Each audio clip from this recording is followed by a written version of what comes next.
on this episode of Tell Us a Story. But I say, keep your job. Let's build things as you're going and then transition. They tell people about me. They send me referrals. So it's like, yeah, you are preaching to the choir. 100% agreement. How many of your clients actually start out as 9-to-5ers and then transition into entrepreneurship? You're going to learn how to set realistic and achievable. They typically don't have a problem selling, like the old saying, they could sell ice to an Eskimo. So many people are trying to jump over the Grand Canyon, and that's not possible. Let's start putting things together. Oh my God, the amount of time, money, grief, stress, terror that it would have saved me. Welcome to Tell Us a Story, the podcast by Belmont City Press, where entrepreneurs and sales professionals share their journeys, insights, and strategies for success. In each episode, our guests reveal how they've overcome challenges, established their brands, and leveraged their stories to promote their businesses so you can too. I'm Red Hilton, your host for this episode. Today I'm joined by Tammy Johnston, who is the owner of KSA Business, which can be found at ksabusiness.ca. So, Tammy, tell us a story. So at KSA Business, we help brand new and wannabe entrepreneurs build a business that survives the first 2 years and then goes on to thrive. Our ideal client is someone who technically knows their product or service and is looking to build a successful, sustainable business around their product or service, so they may ultimately build a business that supports them financially and serves their purpose. You can discover more information about us at our website, ksabusiness.ca, and we can easily be reached through our connect button on our website. Reach out so that you can build a business that beats the odds. Fabulous, because most businesses just don't make it, Tammy. You know that better than anybody. So thank you for sharing that. If you could also share with us your story, how did you get to where you are with KSA Business? So it's actually quite interesting. My background is financial services that I've been doing for over 32 years now. And I was working and going through different companies and learning different skills. And then we got to this magic turning point, and I had finally had to bite the bullet and go into sales, start my own business like people have been telling me for years, but I always had so many excuses and stories going on in my head so that I wouldn't. But I finally started my business, and I started working with a lot of self-employed small business owners, and as I was helping them go through their personal finances, one of the things I discovered over and over and over and over again is they desperately needed help with the business aspects. Like, they knew their product or service, but they didn't understand the financials or putting together systems or marketing or who they should actually be getting their advice from and all the things that go along with it. And I'm going, well, this is my background. This is my passion. This is my skill set.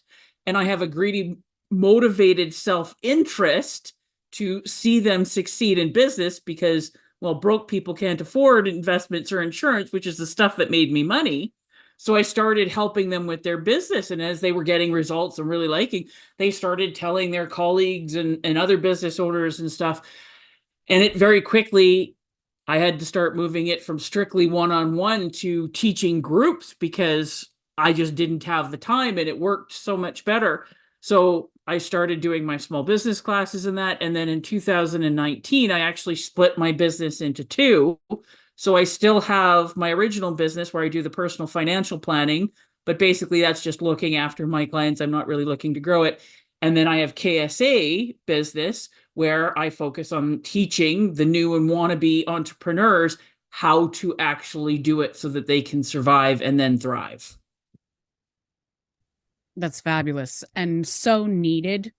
It's amazing how many businesses don't fail, don't survive, don't thrive. Talk to us about the new and wannabe entrepreneurs. Well, most of the business coaches that I've come across, and I've been doing this for quite a while, and I've worked with business coaches and stuff, but they want the people that have already succeeded and they want to go to the next level. They want to up level, or they're very specialized.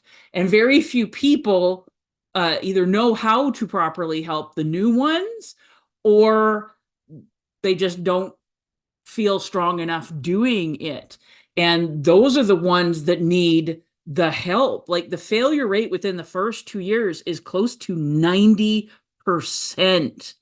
And that is just such a massive loss and waste for everyone, not just the entrepreneur that fails, but their family, their community, their customers, their future and potential customers that will never have to have the opportunity to work with them. Like just everybody loses when they fail. So I'm going, Absolutely.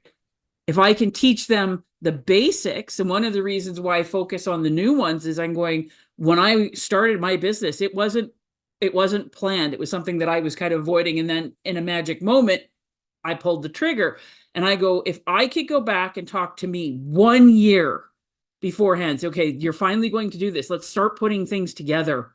Oh my God, the amount of time, money, grief, stress, terror that it would have saved me.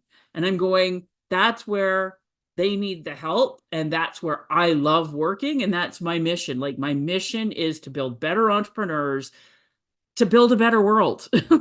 Yeah, and it's built on the backs of, those small mom and pop stores. Absolutely. Can you sort of walk us through what is a common misconception that either people think about what it is you do or what people have about what you're doing for them? Well, there's a few misconceptions. The biggest one is people don't understand what all is needed when they're starting a business. They're going, okay, yes, I need marketing. And that's typically where they start it and stop it. Yes, marketing is absolutely vital, but there's different ways of doing it, different ways that are going to work for you. You can throw thousands and thousands and thousands and thousands of dollars into marketing and not get any results because you just don't know what you're doing. They don't understand the systems. Like I said, they have no idea. They get focused on one thing. I need to have a perfect logo and then I'll have a website made for me. And they think that's all that they need to do.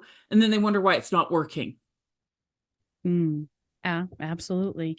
Can you talk to me about being an ologist? You have a very unique way of talking people through, different jobs and tasks and hats that you wear. So when I'm explaining to people what I do, I say I'm not an ologist. I'm like a really, really good family doctor. What do I mean when I say I'm not an ologist? So many of the business coaches, like everybody, you're supposed to niche down. You're supposed to niche down.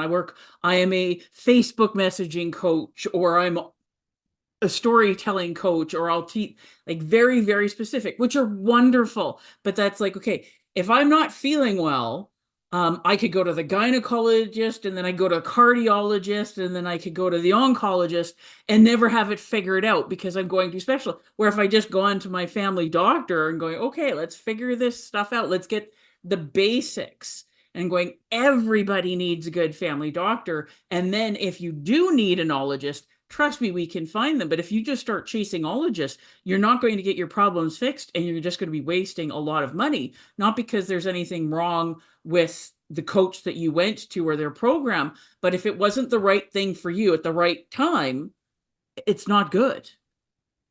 Yeah, absolutely. Getting back to basics. I just thought of something. What is your maybe most favorite thing to walk through new and wannabe entrepreneurs? What is it you really enjoy doing the most? Oh, see, that's a hard one because I love working with my entrepreneurs and they're all different. And that's one of the things that I love about it because I'm going, it's always challenging and it's hard to get bored. So that's why I love about it. But the things like they come with this idea and they're excited and they're also terrified because they know that it's a great big huge thing that they're undertaking, but they don't understand why it's going to be all this stuff. And then working with them and showing them, like you said, all the basic pieces. It doesn't matter what your product or service is or where you are. Business is business is business. And then how do we put it all together so that, okay, now we can go forward. It doesn't mean you're not going to have problems, but number one, you're going to have problems. You have a better idea of what they're going to be. You have coping mechanisms and ways of working through those and moving forward. People have so much more earned confidence. And that's probably the number one thing that I love. Fabulous. So talk me through working with you. Sort of give me a day in the life. You're meeting with a new or wannabe entrepreneur. Walk me through what it is that they will do when working with you. So I have people, I always start them with my small business class. It's an intensive weekend. Like it's like you're basically being hit with the fire hose. Like there's just so much information, but we put it together so it's nice and simple and get you the 10,000-foot view so that you can see everything. And then once we finish class, I take them through a minimum year of group coaching where we continue to work on what we already learned in class, but most importantly, get you the accountability and the support to implement and actually make the changes. And the reason why I do it that way is because I first started out just doing small business class. And one of the things that I found, and I found this for me personally, like how many times have you gone and you've taken this amazing course and you're going, oh my God, this was wonderful. I learned so much. It was fabulous. I can't wait to get back and start implementing it. And then what happens? As soon as we get home, well, the cat just threw up on the carpet. The dog needs out. I have 60 messages that I need to report. I can't even make it through my inbox. Okay, I've got this stack of papers, got to do this for clients, and I got to do that. Oh, and by the way, I got to go get groceries, and the kid needs to be signed up for soccer, and then what changes? That's called life takes over. Yeah. Nothing happens. And nothing changes. By your bookshelf like 6 months later going, oh, you see the binder, you go, oh yeah, that was wonderful. I remember all those changes I was going to make. And then it was a waste of everybody's time and effort where I'm going, so yes, we do the small business class to launch them, but the mastermind, like I said, getting people into the regular weekly habit. And this is what we're doing. And you get that support and the encouragement. And it seems to be slower, but it actually ends up faster because, like I said, you're actually doing things, you're implementing, and it wasn't just a wonderful, fun weekend that's not going to make any changes in your life. It may seem longer, but it's a direct line as opposed to that long winding road where maybe you get where you're supposed to, you're not. And maybe that's why there's almost a 90%. Well, everybody's looking for a magic bullet and those don't exist. Yeah. All success takes time and consistent effort. I think the word there is consistent, my friend. Can you tell me what the number one thing people say about you in your reviews? Oh, that's a really good one. So if I had to probably put it down to kind of one phrase, is that I'm very blunt and practical. And I like, if you want to get results, I'm the person to work with because I hold your hand and I kick your ass. That's my job. I mean, that sounds entertaining and fun. It is. My clients are the ones that name me the hold your hand and kick your ass business coach. And I'm going, yeah, that is. I'm perfectly okay with that moniker. Well, I think it's if you find your people. I mean, if you work in a certain way and you know that you're leading them to where they want to be, you're not going to do that with someone who's kicking and screaming. No. And I tell people, sales is all about sorting. You need to find somebody could have the right details, but if you're not going to connect with them, if you're not going, like, you don't have that emotional trust because it's just not a fit, then you need to find somebody that you fit with. And I am not for everybody. Nobody is for everybody. And I'm just going, okay, if I scare you, then go find somebody gentler. If you want somebody who's going to like be practical and make you laugh and call you on your bullshit while I'm loving and supporting you, I'm your person. And if I'm not, please go find somebody that is a fit for you.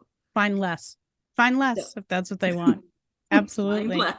So you find different. Or find different, you can, yeah.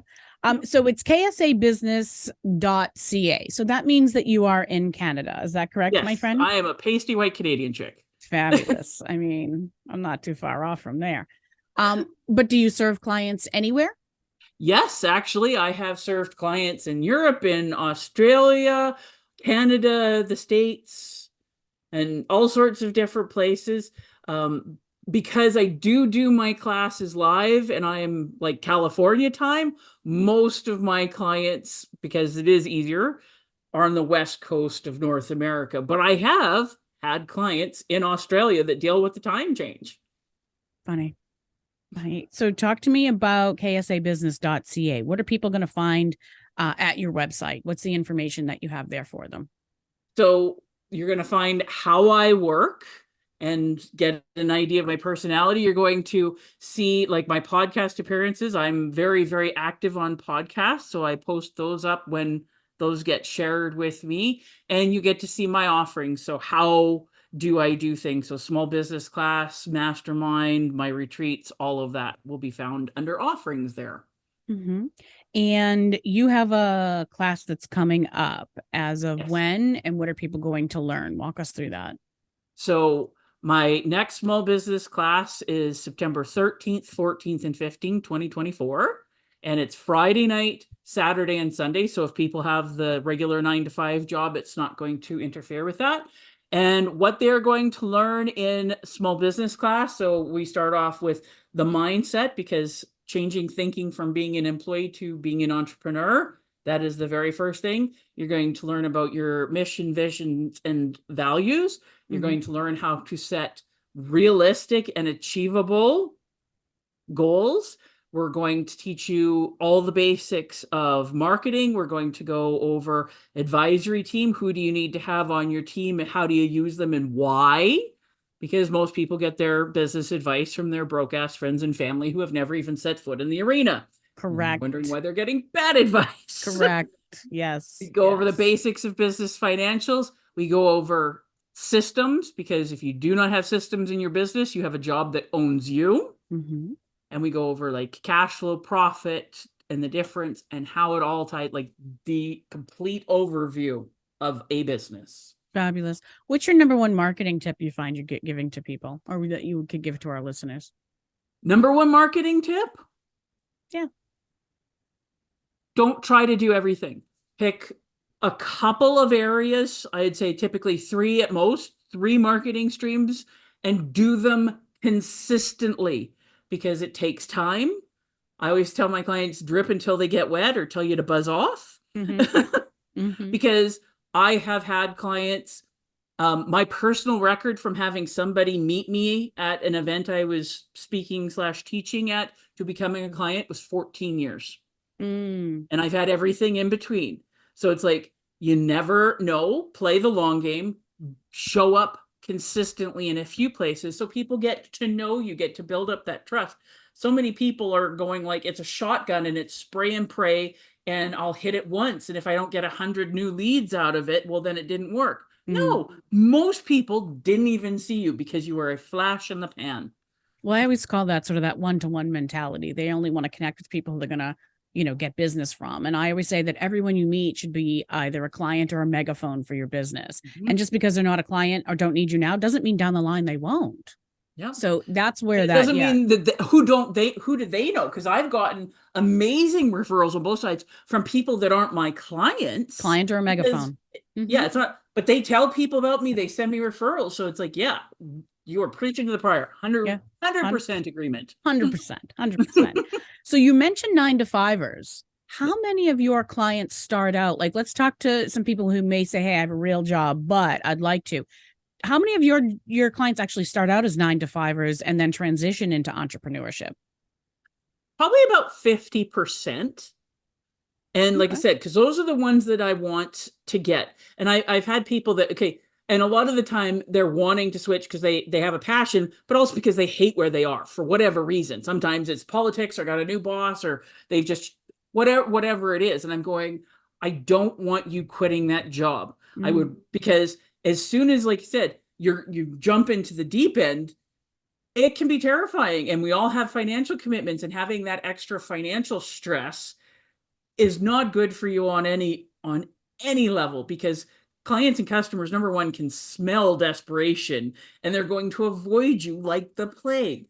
But I say, keep your job. Let's build things as you're going, and then transition you, because and use that hatred of your job as motivation to do the stuff that you need to do so that you can get out as safely as possible.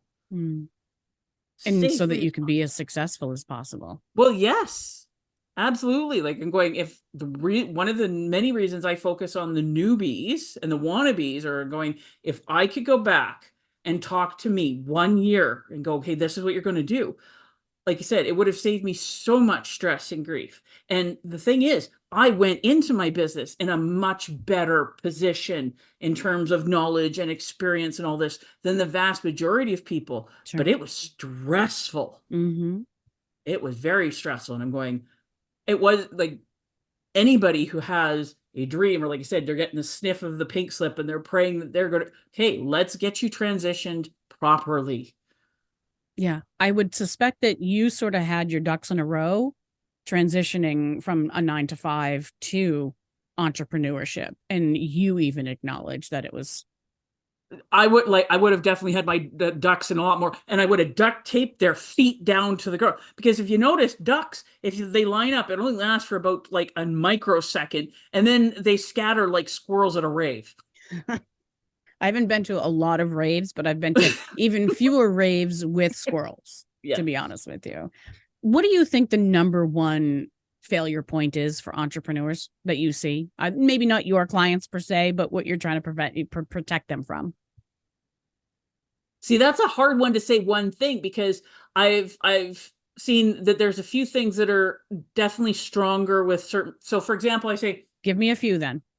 What I have found through, like I said, decades of experience is most people that start businesses are what I call the bunny rabbit types. They're typically very good at the idea. They typically don't have a problem selling, like the old saying, they could sell ice to an Eskimo. Like they're very outgo. Like I said, they don't have a problem making the sales. They could sell the idea. Where they have their problems is actually going back to the office or the store and getting the work done and making sure the bills are paid, not because they don't have money, but because they don't even know where the bill was. And like their back end is the big problem. So they need help with that. And then I find 30 to 40% or more the owl type, which is more me. And don't ask us to come up with the idea, but like we are back at, you give us a job, we are going to knock your socks off. It is going to be done perfectly above and beyond. We know where everything is, our bills are, all of this stuff. But where we have the problem is, okay, you want me to actually go outside and talk to a live human being and tell them how I can potentially help them? Well, then you better be ready for them to have a heart attack.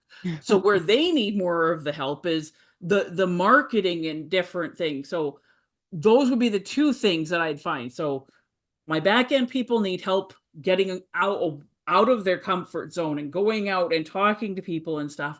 And then my natural marketers, okay, how do we put together your systems? How do we make sure that all the promises that you made can be delivered upon and all of these things? Yeah. So those would be the two main ones. I get you.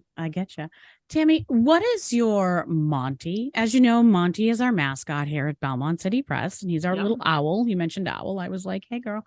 And he's sort of like that beacon of all things, inspirational or a lesson or some sort of mantra that you sort of carry with you that our listeners might be able to learn from you today. So my Monty is the word Kaizen, Kaizen. It's a Japanese word, roughly translated means constant and never-ending improvement. And I try to live my life by that. I teach that is my Monty, because so many people are trying to jump over the Grand Canyon, and that's not possible. Like, it just does not happen. But you can start up at the top of one rim and waddle your butt all the way down to the Colorado River and waddle it up the other side and do it safely, and it's going to be slow, but you can actually do it. Where if you're focusing on, okay, what step can I do today? What tiny little thing can I improve? Because if you improve your business 1% every day, that's it. Not even compound.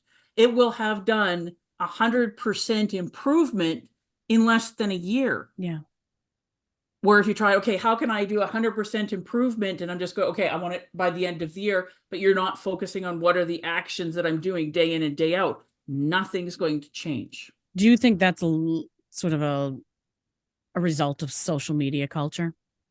That people want that instant? It was before that, because I would say before TV culture, things would be a little bit different. But even with TV, because it's always shown the instant result. We don't want to have to, like, we just finished watching the Olympics. They had the closing ceremonies on Sunday, and everybody wants to be at the Olympics. But I have Olympic athletes for clients.